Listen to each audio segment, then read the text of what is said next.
Hillary has been lengthening her excuses as to why she lost the election. She didn't really lose the election. It was stolen from her by, I think it's up to 24 different excuses she has now. Number 24 is content farms in Macedonia. And as I said, my grandfather was a Macedonian content farmer, and we often think about, gathering on the porch and recalling the old days on the Macedonian. He never thought that the old content farmers he left behind in Macedonia would one day steal the U.S. presidential election. They are gnarled, hard-working Macedonian peasants, and the way they were able to reach out and steal the election from a well-oiled machine headed by episode 45 of the Macedonian Content Farmers podcast. Mm-hmm. I don't know, Cvetin, what's going on? What are we going to talk about today? Well, nothing much. Lovely summer weather in Native American summer here in Macedonia.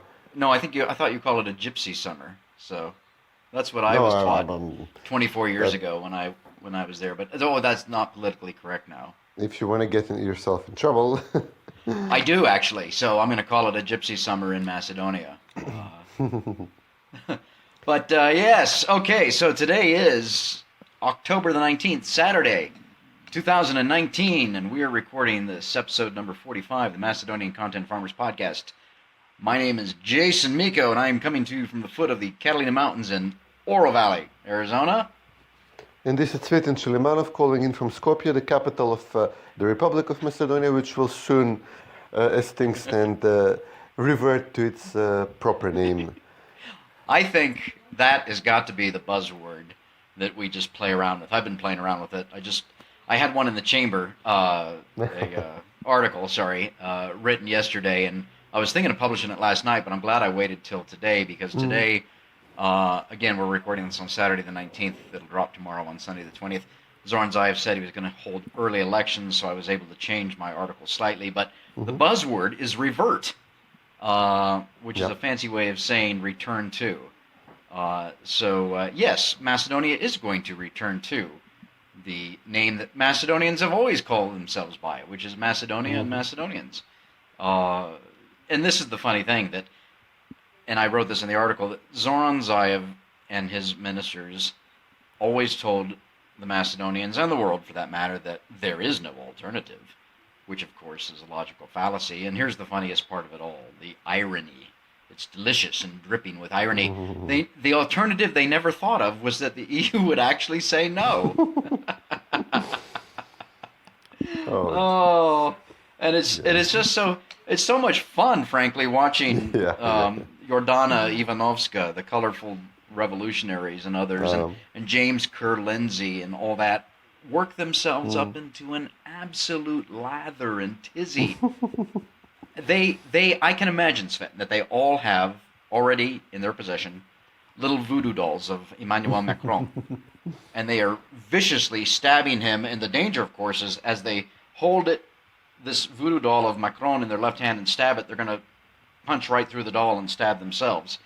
But they've already done that, and Zoran Zaev has already done that. And so bring us up to date. Tomorrow there's a leaders meeting with Stevo Pendarovsky, the nominal president of Macedonia, at Vilavodno. Yep. What's going to happen? The main parties, VMRO, SDSM, DUI, and the two Albanian opposition parties are coming, BESA and Alliance. Right. What's the scuttlebutt? What's the word on the street?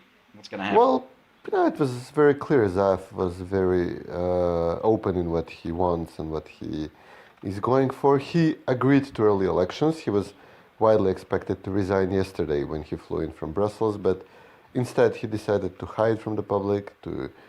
He was briefing that he's in very important consultations with the prime ministers, and they would say Germany, Italy, stuff like that. And then eventually he got down to Malta at the end. And after a while, it became ridiculous. We expected he'll then speak in the afternoon. Word spread that he told the internationals that he is resigning. So, everybody was expecting him to resign. But ultimately, he spent all day yesterday hiding from the public. But today he surfaced and he said, um, he announced that he will accept the opposition's request for elections, for early elections. Uh, the opposition asked for March, April, which means that Zaev would have to resign 3 months in advance, so basically around New Year, and even before New Year. Vomero would assume the Ministry of Interior Affairs and a few others, which are important to ensure that the elections are free and fair, especially in this environment with opposition people being arrested, systematically until like several months ago. And then some other SDSM person is prime minister, but Vomero person is interior minister. Vomero have a say in blocking all this debt and spending to buy votes, which Zaev is doing through the finance ministry, things like that, and then we vote. But Zaev today said that he would want to have elections as soon as possible, maybe even December. So he's clearly trying to avoid this obligation to have to give up the interior ministry, to give up his own position, and that this is what he will probably say tomorrow. Elections in December, so then I can renew my mandate, and then I can go to Macron and demand that he allows us to open accession talks in May, something like that. Mickoski came out, said this is unacceptable, that elections will be held after 100 days of this Pocesna model of a technical government, which Zaev himself demanded to accept the elections in 2016.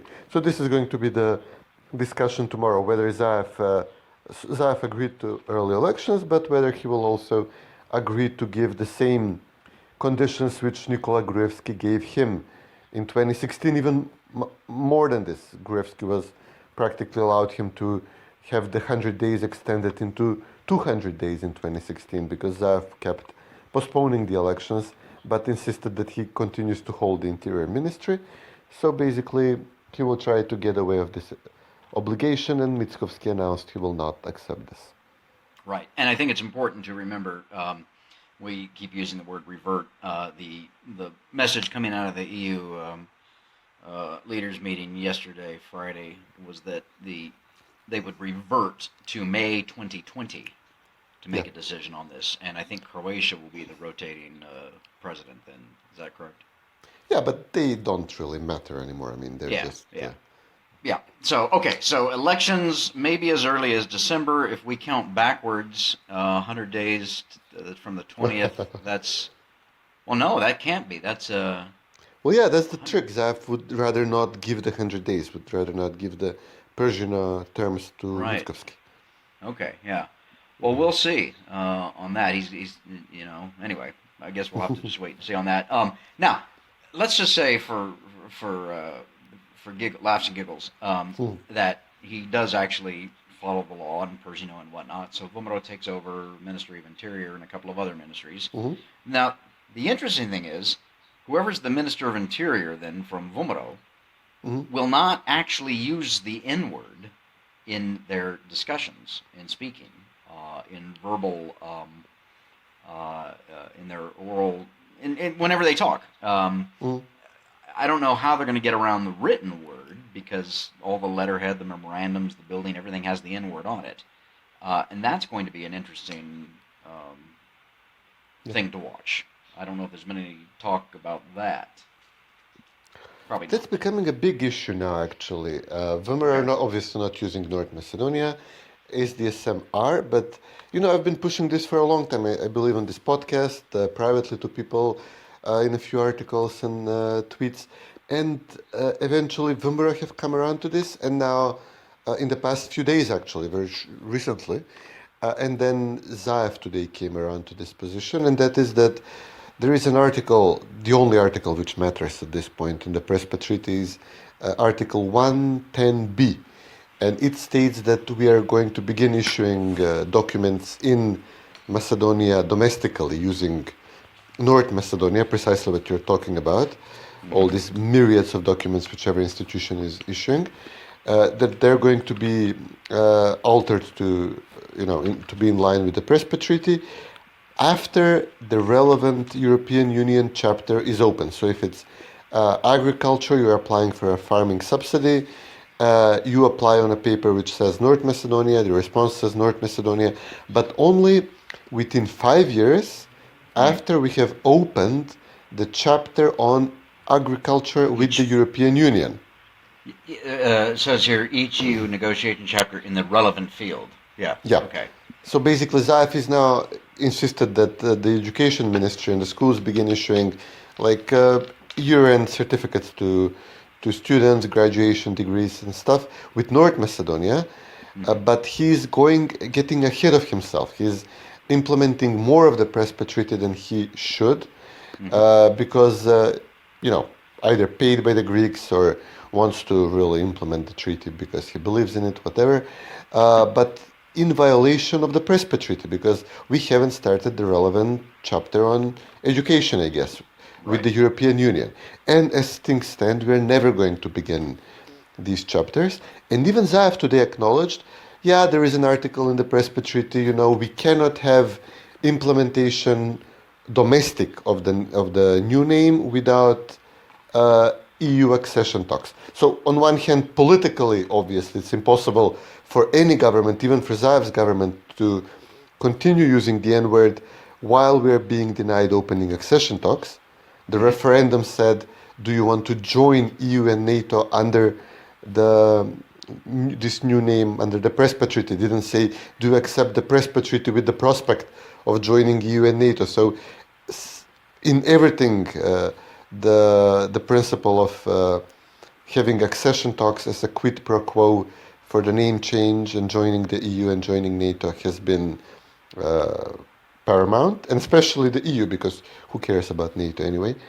And so political is impossible to keep using the N-word, but also according to the Prespa Treaty, we shouldn't legally be using the N-word because the Prespa Treaty, it's too early to start, and even Zaev said this today. So we should, a VMRO government would definitely call on to this article, and Zaev today used it maybe at least in a sense that trying to pressure Macron, trying to intimidate, threaten the European leaders. But even Zaev mentioned this point, which I've been making for months now. He made it today. I love it. Words matter. And the so-called Prespa agreement is in, of course, Macedonian, Greek, and English, but it's the English language, I believe, that supersedes the other two. And so that's funny as you suss it out, to use a lovely Australian word, as you parse it out. Then yes, Zaev has gotten way ahead of himself because he's been an eager beaver to please, to grovel, to abase himself, whatever you want to say, in front of the Greeks and the Bulgarians and the European Union, only to get slapped down. So that is, I like it. And I think, I want to make this point, because a lot of people have been asking me and others, how do we overturn the Prespa agreement? That's above my pay grade. I don't know for sure. I do know it can be done because, number one, as we all know, international agreements are worth the paper they're written on, which means nothing. You get good enough lawyers involved, and you can basically overturn anything. Now, the price, of course, is going to be that Macedonia doesn't get to join the EU, which I think people are seeing is going to be fine, I think. And Macedonia will join NATO, that's fine, although it depends on the Spanish, who are having their own problems right now, not only with the elections in November, whatever date that is, but the Catalan issue, the riots, etc. And on Trump. It also depends on Trump. It depends on Trump. Yeah, you mentioned, I was going to mention, you said quid pro quo there a moment ago, and I thought you would switch subjects to Ukraine already. So, it's going to depend on that as well. But with the EU, look, there are always alternatives. To say there is no alternative is a logical fallacy, and it's designed to shut down debate.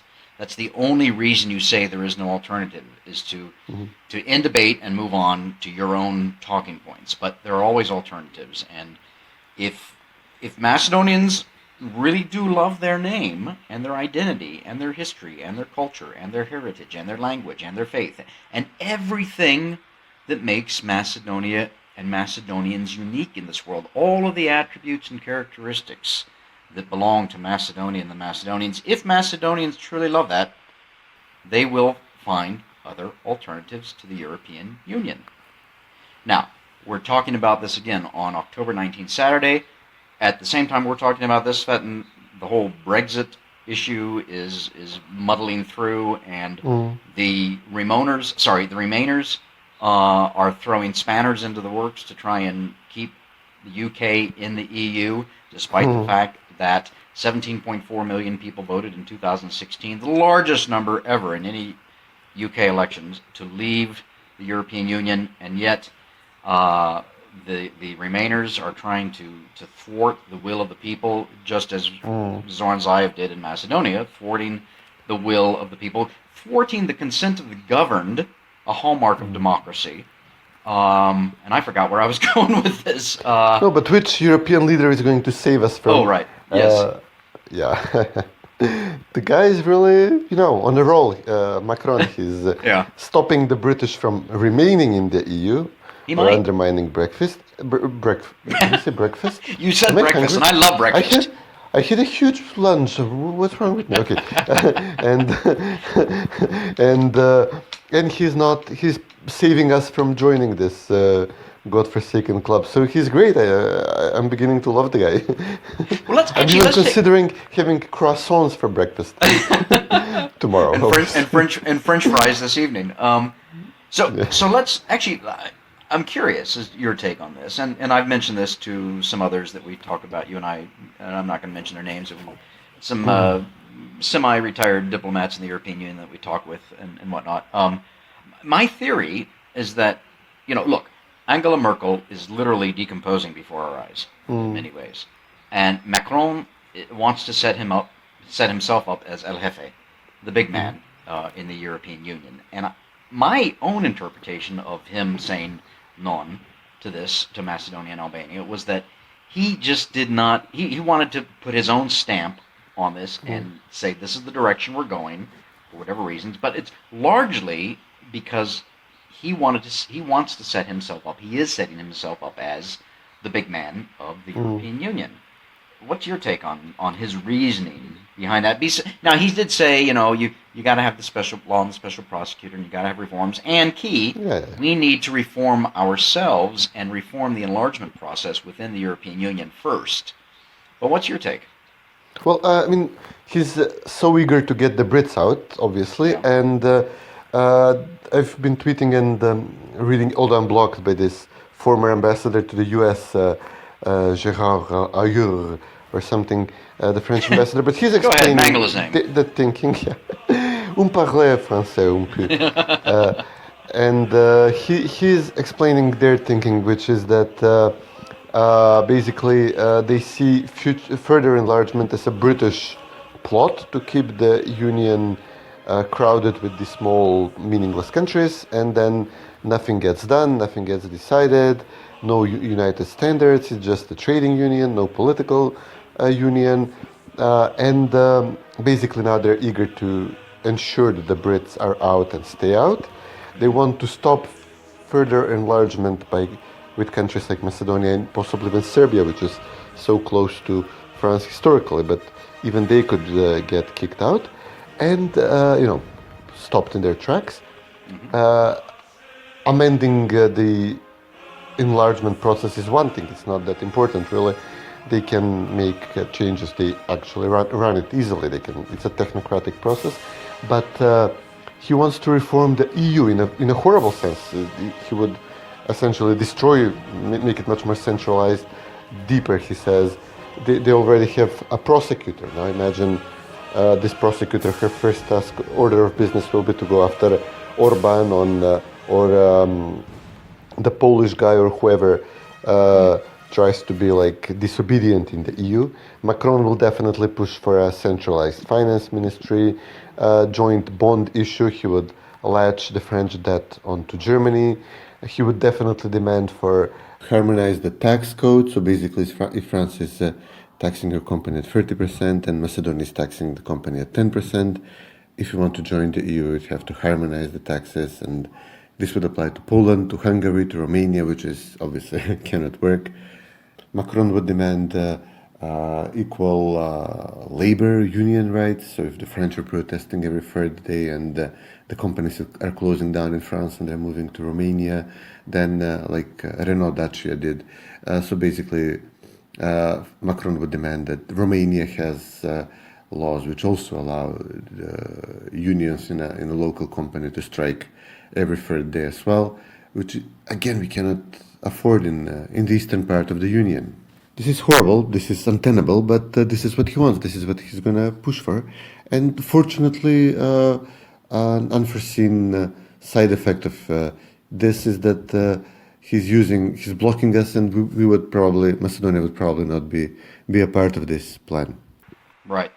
Now, another thing, and I think that Vasko Namovsky, the former Macedonian ambassador to the United States, brought this up, was that, and this goes back to the Zaev government, they really haven't been proactive, despite all of the smoke and mirrors, the tweets, the PR machine, the vaunted PR machine that Zaev has, etc., of showing them flying around with thumbs up and things like that. There hasn't been an actual Macedonian ambassador in Paris for a number of years, and other key countries. Isn't that right? Well, there certainly hasn't been one in the United States for a while. Yep. And so they have. Yeah, go ahead. Yeah, Zaev appointed a few lunatics to be his private advisors in France. One of them is a nobody, who Zaev said he has good contacts in the diplomatic cabinet of Macron, and this was noticed even apparently by the French, who said, well, listen, this is not the way you talk diplomatically. And the other guy is Nano Rouget's son. Oh, right, yeah. A complete lunatic. The guy was offering public sector jobs to girls he knows on Instagram publicly. We are now in power, I'm going to get you hired. And then when Zaev didn't offer him a job, before he hired him as his advisor to France, Nano Rouget, about France, or on all issues French related, this Rouget kid, he was on Facebook, he was calling Zaev out. You promised me a job, what gives? And now this, like a loser, he's now his advisor in France, and he was assuring everybody, well, it's no big deal, we lost it this time, we'll get it in a few months, who cares? This was his response after the European Council. It's beautiful. Yeah.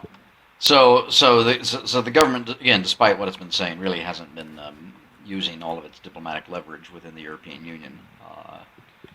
So here we are on Saturday, October 19. This will drop tomorrow, Sunday, October 20. The leaders will have their meeting probably tomorrow night. They'll make a decision and whatnot going forward. But and I think the Prime Minister was furiously tweeting. Did he have a press conference today? Yeah. Live, yes. Okay, so I missed that. But basically he's saying now it's up to the people to decide, that's something that the opposition has been calling for. Vumero de Pamene, the two smaller Albanian parties, have been calling for early elections so that people can decide what is the right track. And I guess we'll see what happens tomorrow and then go from there. Yeah, we'll definitely have elections. December is unlikely. Spring is very likely. But if Zaev doesn't get December, he will say, well, listen, you're now sabotaging our great chance of opening accession talks in May, which is now the next date, which was mentioned, even though, as we discussed, what France wants cannot be done by May, and it won't get done by May, but regardless, he's going to push for this, and then maybe he will try to, if he can't get the May elections, he may try to present, Vumero is trying to avoid elections, and insists that, well, I gave them an offer, they refused, let me hang on until October 2020. So this is how he would probably try to play it. Right.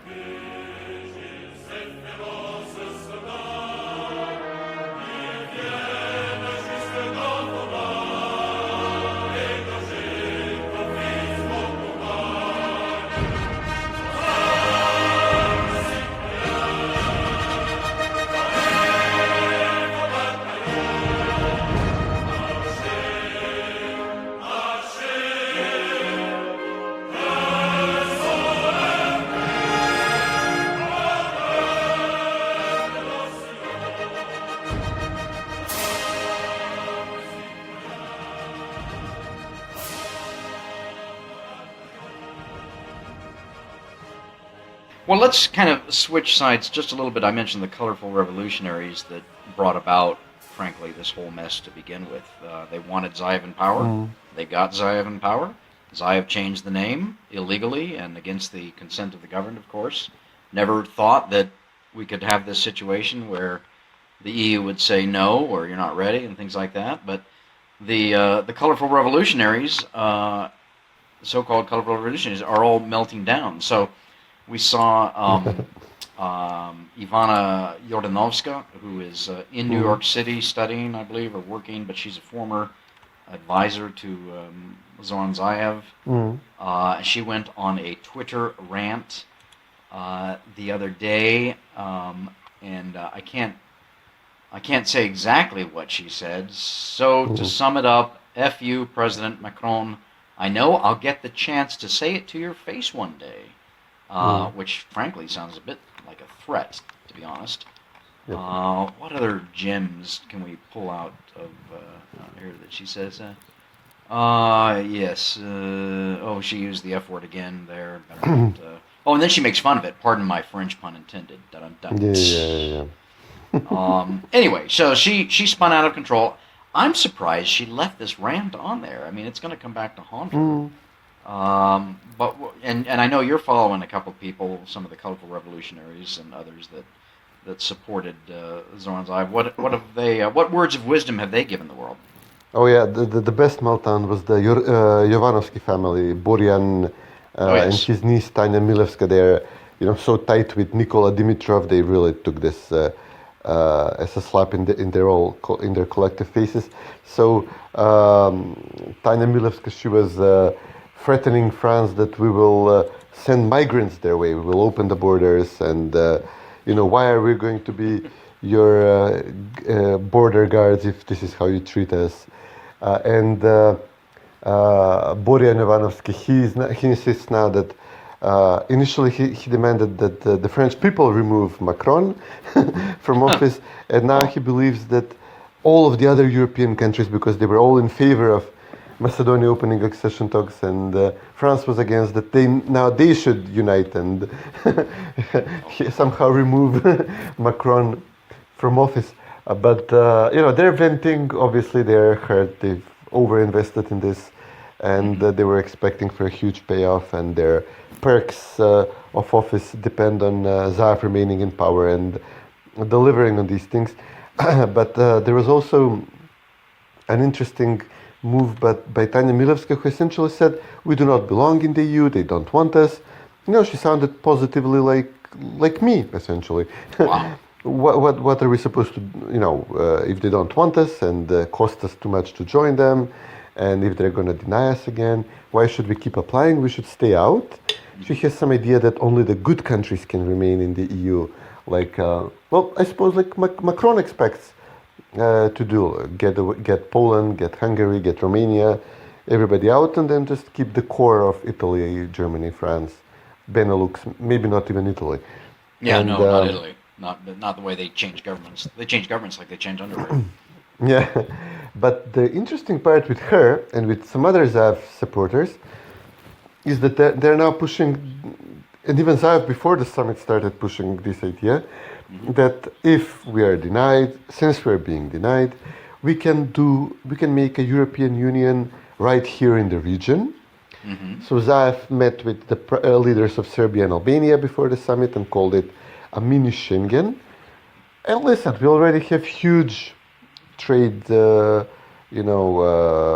free trade at a huge, very high level between the Balkan countries. Ease of travel, I mean, nobody's, they're going to look at your paper, but nothing more. You can relocate into a different country easily. There's very little else to be done in further integrating the Balkans between us.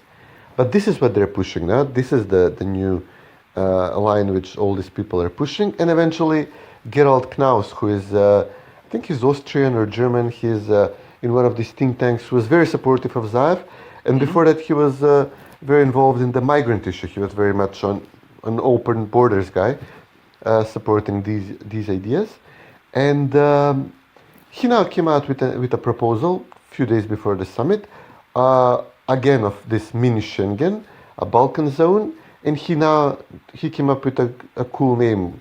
Nothing else was contained essentially in the proposal, which he tweeted out in a series of tweets, except that he's got a new interesting name for this. He's going to call it a Balkan Norway, or a Norway in the Balkans. So this is supposed to make us all feel better. Yes. Good about it. He's not using Switzerland because this means ethnic partition. Usually when we say Šveicaria na Balkanita for Macedonia, it means an Albanian canton, a Macedonian canton, etc. So he's using Norway now as a European economic zone, essentially free trade zone with the EU, some sort of regulatory overlap, but for the Balkan countries. All that we hear from these proposals is that what essentially Macron told the Albanians and what Albanian politicians are saying is that Europe does not want Muslims, Muslim majority countries joining, like Kosovo, Albania, Bosnia. It does not even have a visa-free travel with Kosovo. It apparently does not even want a country like Macedonia with a significant Muslim minority.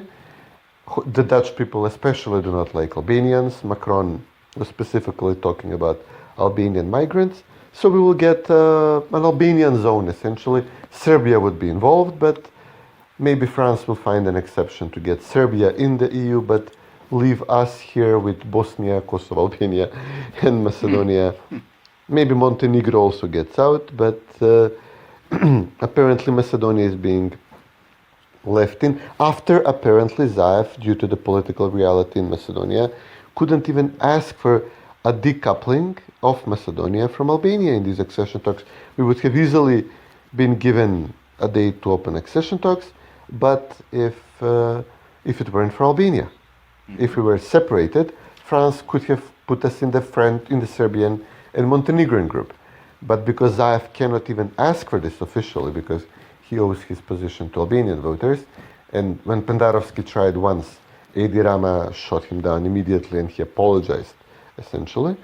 We are now staying with the Albanian camp of countries in the Balkans, in a Balkan Norway.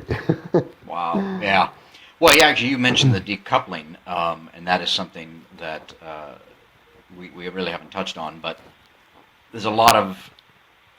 Everybody's been throwing a temper tantrum about Macron in France, but some of the other countries obviously didn't want Albania to come in with Macedonia, of course, and we've talked about that in the podcast in the past, the problems there. But the government of Zoran Zaev apparently did not push for that, the decoupling, whereas they should have, frankly, going way back, but they can't because they're beholden to Ali Ahmeti. So we always come back to that same problem. Ali Ahmeti, and not just Dewey, but the other parties would say the same thing. I think that part of the whole Tirana platform way back on Christmas Day of 2017 or 18. So anyway, and there you have it. So a Balkans Norway. Wow. Yeah.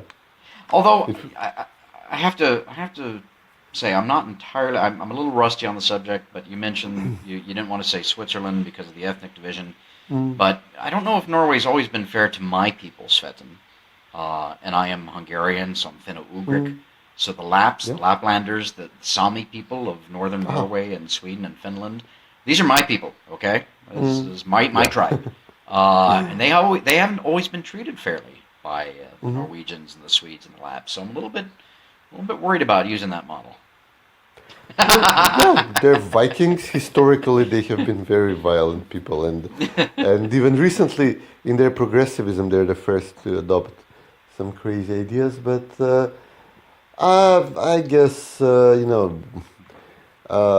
mini Schengen didn't sound good enough because you just see Zaev and Edi Rama next to each other, and you just have this urge to run away as far as possible from whatever those two are preparing.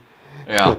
So I mean, but basically, this is what Gerald Knaus is paid the big bucks. He just comes up with an interesting packaging of a very very bad idea. Oh, I love it. These internationals and the think tanks, the academics, the NGOs, etc., that sit in their ivory towers and pontificate from on high down to the little people, the great unwashed, the proletariat, the masses. And he's one of those guys. James Kerr Lindsay from LSE, London School of Economics, is another one who claims to be impartial and whatnot, and yet, I still don't think the man has ever set foot in Macedonia. His particular program at LSE is paid in part by Hellenic Petroleum. He spent a lot of time in Greece. He speaks Greek, and he's been a very vocal supporter of the whole thing. And I see he just tweeted out after Zaev said that there's going to be early elections. James tweets out, "So it has come to this: a government that had staked its whole reputation on settling the name issue in return for EU talks stands down. If it is beaten by nationalists seeking to roll back the Prespa agreement in words and actions, then this is on France." So, bottom line, again, this is kind of the logical fallacy of there is no alternative argument that he's calling the Vomero nationalists. So anybody that doesn't agree with James and anybody that doesn't agree with Zoran is a so-called nationalist, which, as we've discussed before, has become almost a meaningless word. It's a word you throw at your enemies, and it's a word you throw at people who do not disagree, who do not agree with you. And so, there's only one way for James, and that's his way, which is Zoran Zaev's way, which is, Ali Ahmeti's way. And it's just laughable that they continue to present themselves as impartial observers, and yet they're clearly one-sided. And so it's just kind of why the press continues to quote these idiots, I don't know, except that the press is in on it as well. Yeah, I mean, they're all, the Politicos, the Financial Times, the Economist, they're all in this. I love Financial Times. Valerie Hopkins at the Financial Times, and the Financial Times tagline is, "Be a global citizen, be an FT subscriber." That should just tell you everything you need to know. I'll tell you, the only publications that I currently subscribe to are the American National Review, founded by William F. Buckley, praise be upon him, in 1955. I do need to get a subscription to the the Telegraph. And I probably will join up with the new media outlet from Jonah Goldberg and Steve Hayes called The Dispatch. Oh, yeah. So, but that's it. The Financial Times, The Economist. I saw this the other day. I'm going a little bit off script here, but The Economist. I saw somebody tweeted out the other day that The Economist has always referred to Erdogan, the president of Turkey, as a quote mild Islamist. So anyway, these publications and their enablers, well, we all know where they stand. Yeah, and this is what Zaev was also using. This is his one trick now at this point. He was threatening Macron, Merkel, that he will resign.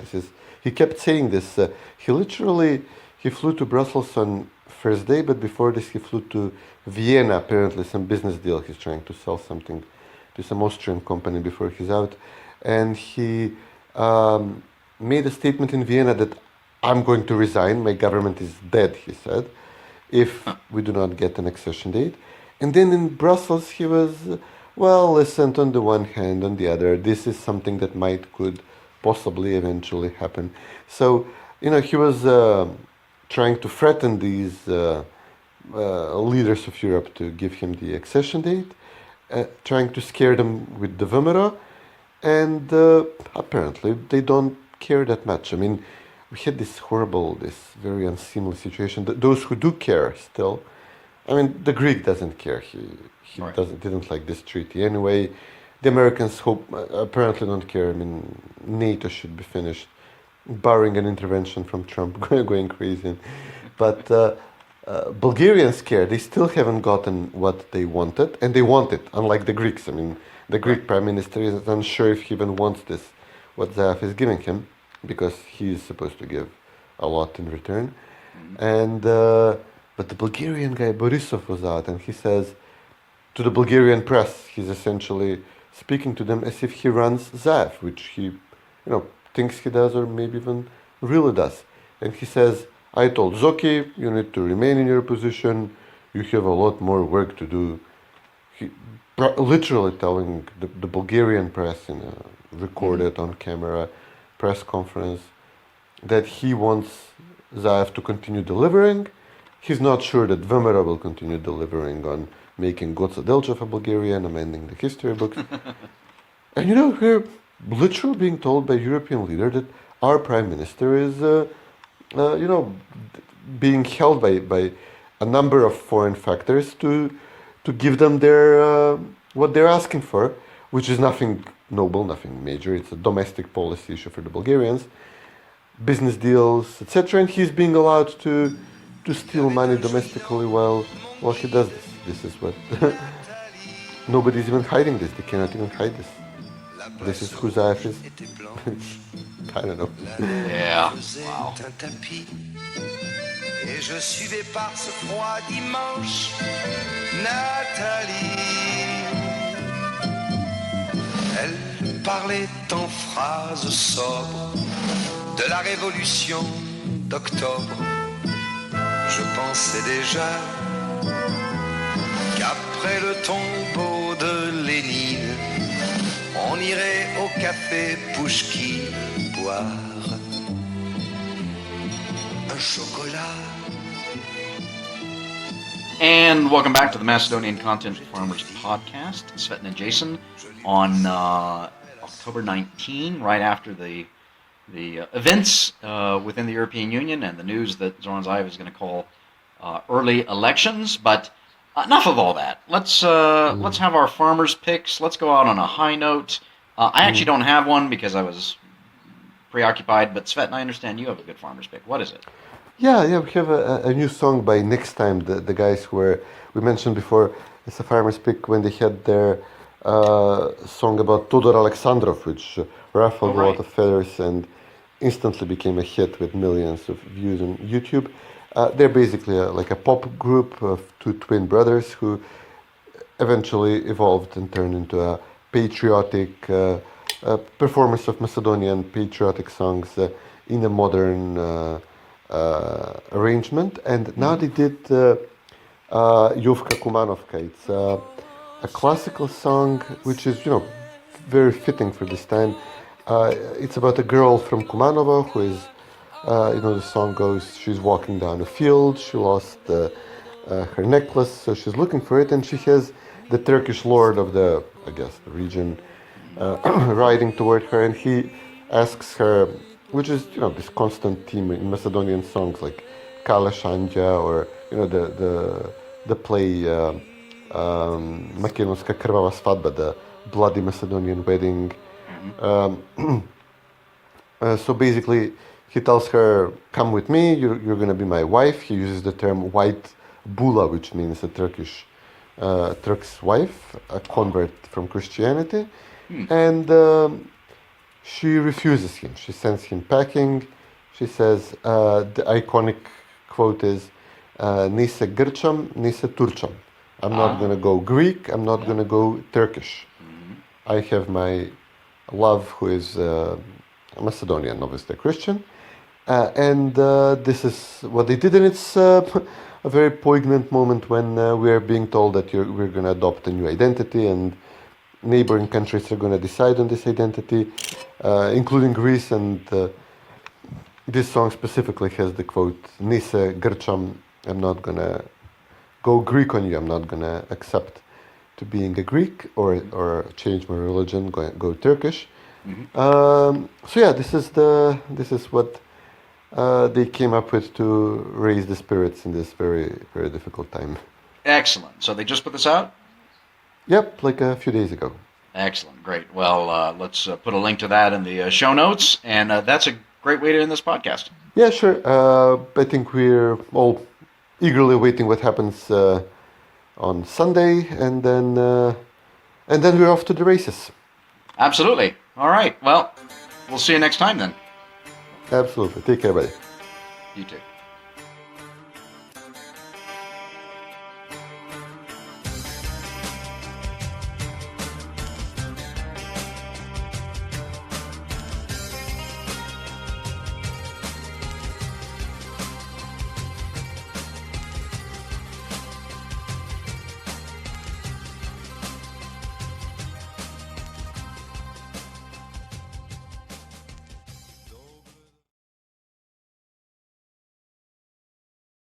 Prošelta se Jovka Kumanovka, aj mori gore dole, Jovka nistoj polje, aj mori nistoj polje.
Zagubila Jovka Kovangerda, aj mori zagubila Jovka Kovangerda, aj mori poljum ide.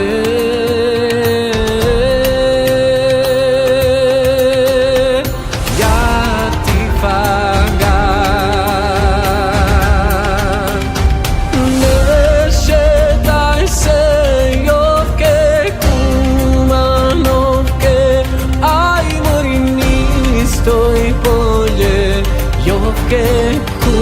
Kumanovke, aj mori nistoj polje.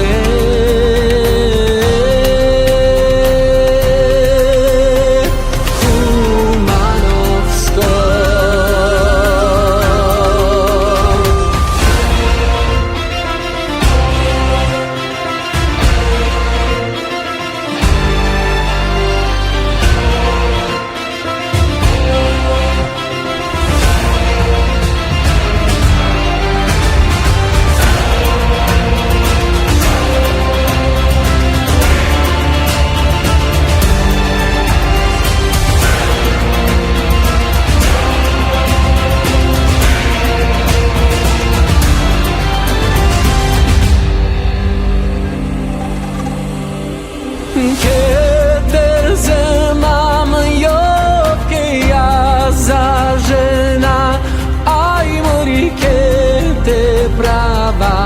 Jovke